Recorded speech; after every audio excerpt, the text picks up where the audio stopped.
Good day everyone, I am Carlo Alcantara and today I am discussing geological structures. Geological structures are structures in the Earth's crust that have geological causes. There are many types of geological structures and these can have several causes. For example, tectonics cause widespread deformation of the crust like fractures and folds. One of the causes of geological structure is volcanism. So the first type of geological structures are the fractures. Earth movements involve plastic folding and brittle fracture of rocks, as well as uplift and subsidence. These are tectonic features caused by large-scale movements of crustal plates. Fractures have three main parts. The outcrop, which any geological formation exposed on the surface. Next is the strike, which refers to the direction in which a geological structure is present, and dip bin slope or inclination. The outcrop is the picture itself. The strike is the one with the horizontal line over here, and the dip is the angle of inclination. Another part of fracture is the joints and bedding plane. So joints are fractures with no movement along them. They are formed by tectonic stressing and are developed in nearly all rocks.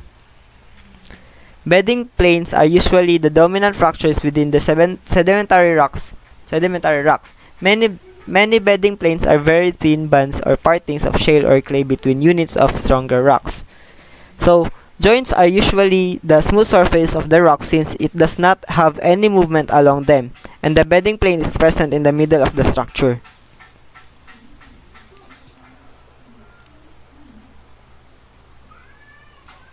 Another type of geological structure are the faults. A fault is a zone in rocks where movement has occurred. Due to high pressures caused by tectonics, a fault in the rock can be formed. There are several types of faults: normal fault, reverse fault, and strike-slip fault.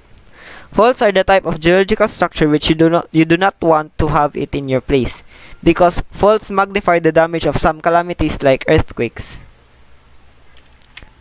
So the first type of fault is the normal fault. Normal fault is caused by pulling strength and downward slip. So normal faults moves vertically but in a downward direction. Under normal fault, there is graben, in which gravens are downfaulted blocks between two normal faults. Here is its example. Next is reverse fault. With a reverse fault, one block is pushed over the other due to compression. So reverse fault also move vertically but in an upward direction. Under reverse fault, there is thrust fault or thrust, which are reverse faults with low angles of dip. So as you can see, the angle here in thrust is way lesser than the angle here in the reverse fault. Another type of fault is the strike-slip fault. Strike-slip fault, along a strike-slip fault, horizontal movement occurs. So this type of fault moves horizontally, unlike the two faults. So for the features of faults, fault breccia coarse angular broken rock debris in zone 0.1 to 100 meters wide. Along a fault, commonly a zone of enhanced groundwater flow. So here it is example. It is the one in the middle. The middle of two faults. Next is the fault gouge. Finely ground rock paste within a thin zone along a fault plane. Fault gouge is just the smaller type of fault breccia. If movement occurs in a fault, breccia will be made, and if it still continue to move, fault gouge will appear. Next is the fault drag. Disturbance and folding of rock near a fault. There are two types of fault drag: the normal and reverse drag. In normal drag, the angle will be low, positive for the normal fault and negative for the reverse fault. And for the reverse drag, it will have high angle, still positive for the normal fault and negative for the reverse fault. Next is slickened sides, scratches and polishing of on fault planes and on bedding plane, faults within tight folds. So here it is example.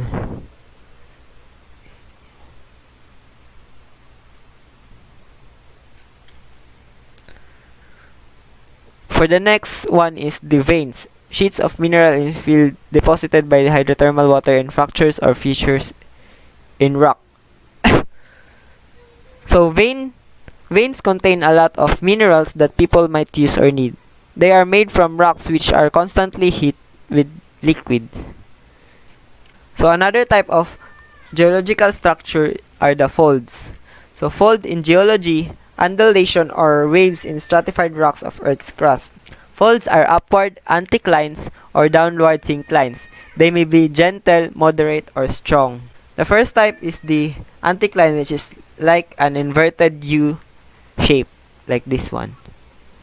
And the opposite of it is the synclines, which is a U shape. So, the major types of folds. We have symmetrical folds, which are the same from left to right. Next is asymmetrical fold, which have slightly different from left to right. And overfold, which have greatly different from left to right. And for the recumbent fold, the triangle shape will change from horizontal to vertical. So, a type of fold is escarpments or cuestas, are asymmetrical hills of dipping beds of strong rock exposed by differential erosion of weaker rocks above and below. Here it is example. So, succession of rocks. Older rocks generally lie below younger rocks and are only exposed by erosion. So it's just literally succession of rocks. Next is inlier. It's an outcrop of old rocks by the outcrops of younger rocks. Its presence on a map indicates either an eroded anticline or a valley. The key point is having the older rocks in the middle surrounded by younger rocks. So this is the opposite of inlier. The outlier, the younger rocks are the one being surrounded by the older rocks. So for the last one is unconformity. It is the plane of or break between two sequence of rocks with different dips. It indicates a period of earth movements and tectonic deformation between the times of sediment deposition. So, the process of unconformity is like this. The first one is deposition, where it adds sediments, rocks, and land carried by wind or water. Next, there will be a vertical elevation process which is called uplifting. And then erosion will occur in which the wind or water takes the added land, and then there will be another deposition until it forms like this. And the one below is what you call unconformity.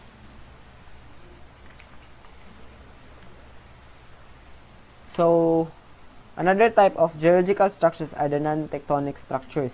Camber folds develop in level or low deep rocks where a clay or soft shale underlies a strong sandstone or limestone.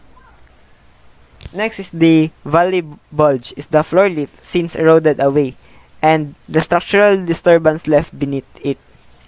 Next are gulls, are open or soil-filled fissures in the strong rocks of cambered valley sides, opened by camber rotation and perhaps also by sliding. So this one right here is the camber, from this point to the fold right here, and gulls are the one in between of the faults. This one are the faults, the box right there, and the valley bulge are the lowest part of the picture or the flooring. Next is the glacial drag, shallow local disturbance with folds, overfolds, and faults in soils and weak rocks that were overridden by Pleistocene glaciers. So it does happens in the ice. Next is the unloading joints. Stress relief fractures close to and parallel to ground surface due to erosional removal of overburden cover rocks. Next is landslip fissures. Open fissure and normal faults develop in head zones of slopes prior to failure. And lastly, contraction joints. Cooling joints in igneous rocks including columnar basalt. So, that sums up my report. Thank you for listening and have a good day.